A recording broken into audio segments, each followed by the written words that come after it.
The following program, offered by Fox 19, includes lawyers licensed in Kentucky. For those lawyers to maintain compliance with the Kentucky Bar Association requirements, the phrase, "This is an advertisement," must appear on the screen. Moore Law is underwritten in the public interest by the Moore Law Firm, a legal professional association. This is Moore Law on Fox 19.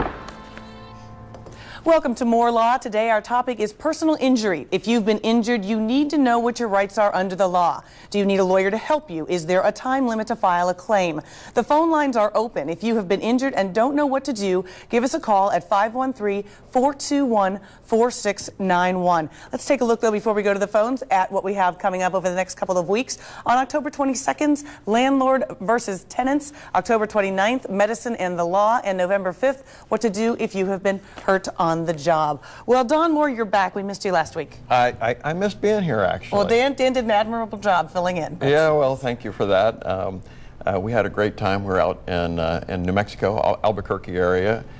Beautiful landscapes. And you were there for the Balloon Festival, I think. Well, I got to find out a little bit about the Balloon Festival. That wasn't the main purpose of the trip, but it was that was really cool. Well, good. Beautiful place. And you would like to introduce our guests? Also really cool is Mark Napier. Mark, thanks a lot for being here. What a nice guy. It's a nice way to be introduced, isn't it? You know, it's easy when you have a great guest. Mark practices with Freaking and Betts locally. He does personal injury work. He's been practicing for almost 30 years. And he's also a super lawyer. And you two you work on a statewide organization together. That's exactly right. Mark is one of the board of trustees. This is of the Ohio Association for Justice, which is an organization of plaintiffs' personal injury attorneys in Ohio. And Don happens to be our president-elect. I think a little while back you started making me call you Mr. President. I think not. Okay. I think not. Okay. Well, thanks for being with us. Well, it's my pleasure. And let's get to the phones. They're ringing already. So we have Tanya in Cincinnati. Good morning, Tanya. Good morning. Can you tell us a little bit about your call? Yeah. So I took my 12-year-old daughter to a local gas station, and she went to get a 2-liter off of the top shelf. And when she went to pull it off, the whole top shelf fell over onto her head. So she had probably 20 plus 2 liters fall on her head. She had a big hematoma and a cut. So I took pictures with my cell phone, but of course my phone died or got broke since then. But the next day I went back to find out what I needed to do because it was so late in that night. Mm-hmm. And they had said that, well, the district had already called to pull the video and had statements pulled from everybody. And for me to call this number, well, this has happened in December. And I've actually tried calling back like 4 or 5 times, but they gave me a very generic number. And I just don't know what, at this point, if anything, can I do anything? What would you suggest, Mark? Well, Tanya, what I understand then, that they gave you a number. Was this the number given to you by the store? Yes. All right. It was a generic, district manager number. All right.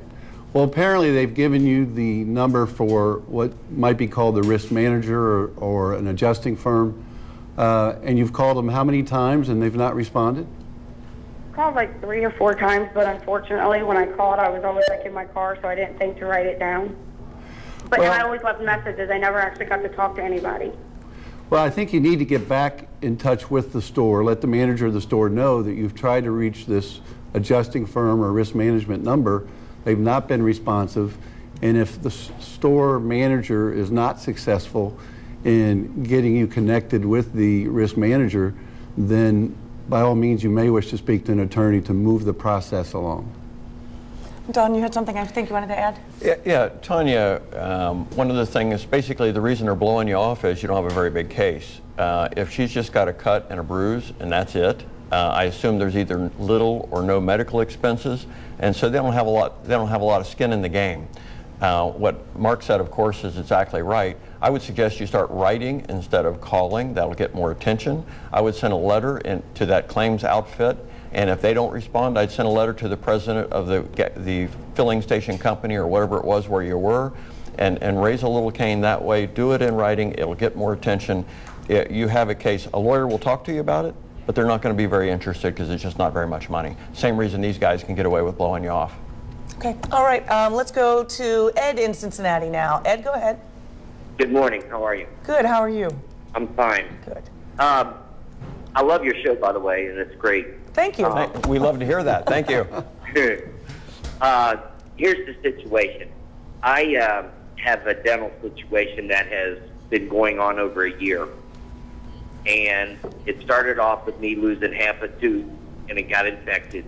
And the infection got so bad, it's already taken over. Over half my left jaw is gone. Okay? And it's still a problem. And I've been to lawyers, and they said, well, it's only a year for malpractice, you're over that. And I'm like, wait a minute. I said, but this is costing my body. You know, I'm losing half my jaw. Mm-hmm. And they just blew me off. And then, you know, the accountability, you know, the medical field and everything else is just, it's sad. But the thing is, somebody's got to be held accountable, and somebody's got to do something about this. I mean, Wait, so Ed, let me just interrupt for just a second.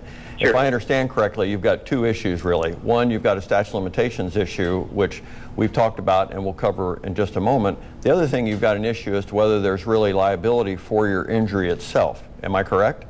yes. Mark, do you want to address that? Sure. As Don indicated, unfortunately, statute of limitations they're set, they're very unforgiving, so to speak. And if it is a medical claim, as it's called under the Ohio statute, medical claims that have a one-year statute of limitations also include dental claims or dental injuries. If in fact you're beyond the 1 year, then while it may be difficult to hear, those attorneys, of course, have to tell you the truth, that the claim may have expired.